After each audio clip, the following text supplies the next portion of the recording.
What happened with my book, MLK Journey of a King, was I was reading a Life magazine that came out the week after the assassination. And on it, there's a photo of him where it looks like he kind of, he looks a little discouraged or disgusted. I'd never seen that photo. And inside, in the back, is a photo essay.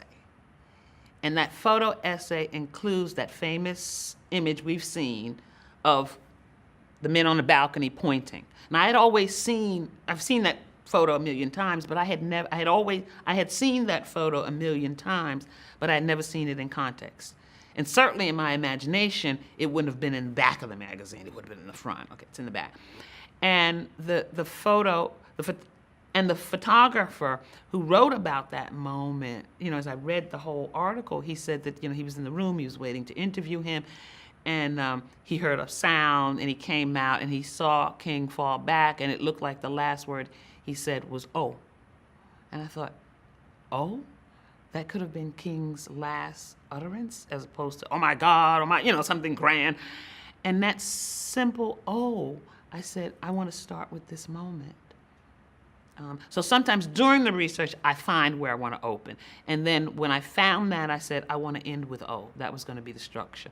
I'm going to start with that moment, "oh," and then go back through his life and then bring readers back to that moment on the balcony of Lorraine Motel. And the last word of the book is "oh."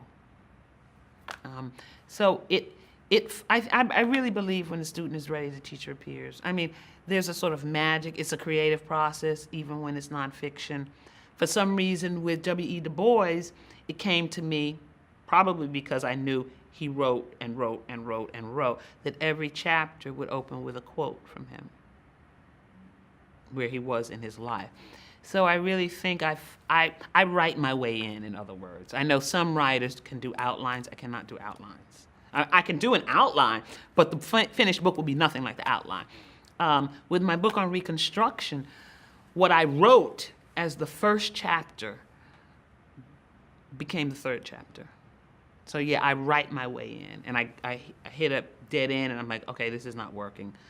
And the wonder of computers is you don't feel so bad about cutting, because you say, I'll save it and use it later. I'll save it and use it in another book, even if you don't, but you feel like the writing wasn't in vain. A mentor friend of mine, Charles Johnson, author of Middle Passage, National Book Award winner, he once told me on one of his books that, I'm making it, maybe it ended up being 30, 40,000 words, that he wrote something like 200,000 words for what became 30, 40,000, 50,000 words.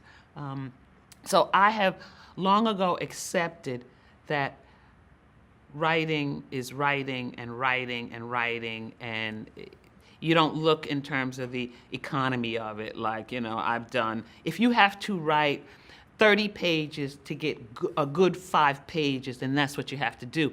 And those other 25 pages was not a waste of your time. It was process.